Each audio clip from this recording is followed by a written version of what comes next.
This is part four of my mental health series, Maintaining Good Mental Health During the Coronavirus. Sharing parts of my story which I hope will encourage and inspire that emotional healing can occur and that God indeed heals. I'm going to call this one an opportunity for change. I believe this time of the coronavirus is a good opportunity for us all to reflect on our lives and make, I think, changes within our lives, because often life is too busy for us to stop and think about, is this what we want in life? Is this what we want to do? Are we fulfilling our purpose? And I think this is a great time to do it.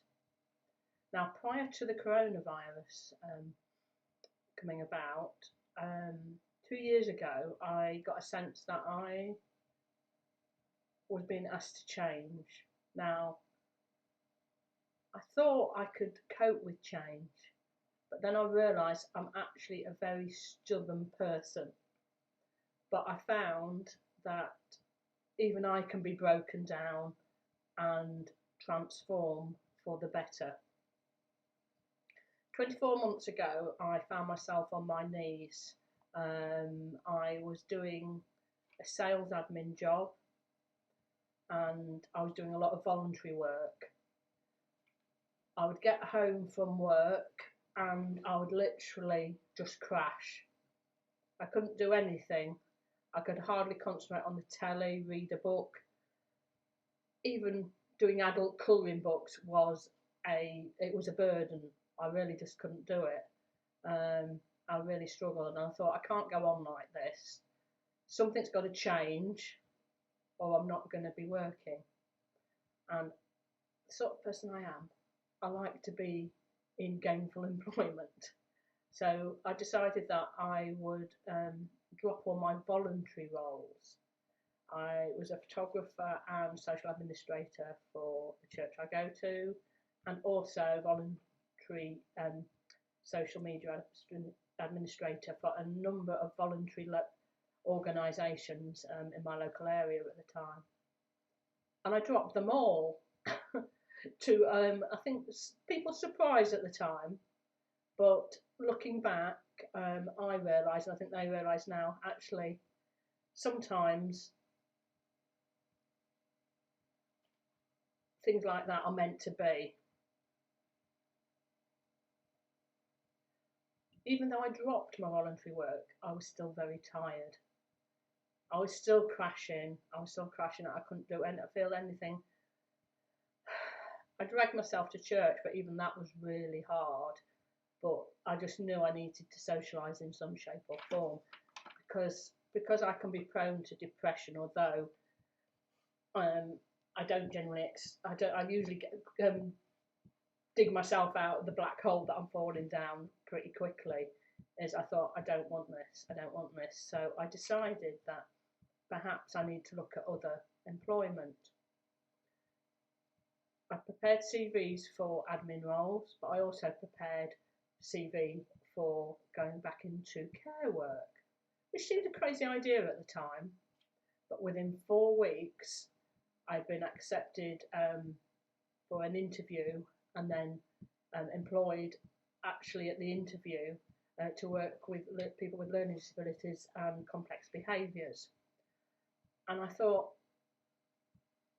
is this crazy? Because it's very high stress, but in a different way to sales admin. And I thought, I need to try it. I need to go with it. And although it's been a big learning curve, because I'd had experience with complex behaviours before, I've really found my true purpose in life. And through that role, I've also found an ability to lead. During my time that I was finding rest and restoration, over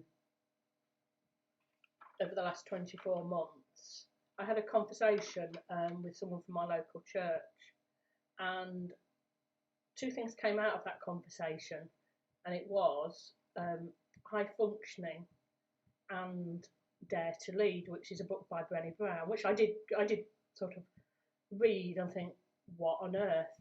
But it was the fact that I did have the potential to lead people. But not only that, I've realised leadership isn't just about leading people. It is about taking a lead in an area that you feel confident and competent in. But you probably haven't realised that is I used to think, well, I could do that, but it's not my job. I could do that, but it's not my job. But then I began to realise, actually, well, Angie, it might be your job, but you might need to have a go at that. And that's why I began to make these YouTube videos. I don't know where it's going to take me, but I just thought I've got to give it a go. And sometimes you have to realise that and have the confidence. I haven't been always this confident to try and have a go, but now, as I encourage and inspire others in the work I do, both through my leadership of a small group at church and through my work in the community, is I'm always saying, have a go. It doesn't matter what it looks like, and this is artwork generally. It's the fact you've had a go and you've enjoyed it. And I've begun to realise I have to listen to my own advice sometimes, which now I'm doing that by doing these talks.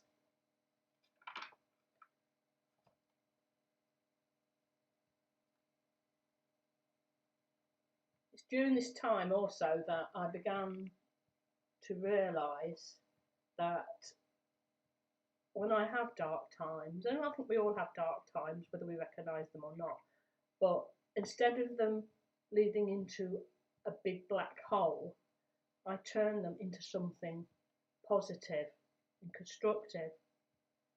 I've been in some really deep, dark black holes, but some great things have come out of those. One of the things that came back recently, and this happened a lot when I was suffering from depression years ago, is I can write things to encourage and inspire people. And I'd totally forgotten I did that. So in recent times I've done that, and I have a page, Creative and Inspiration Writer. I feel a little bit embarrassed by it, but I get feedback that people have been encouraged by that. And I've stepped out in faith, and I continue to do that. And obviously step out in faith, continue to do this.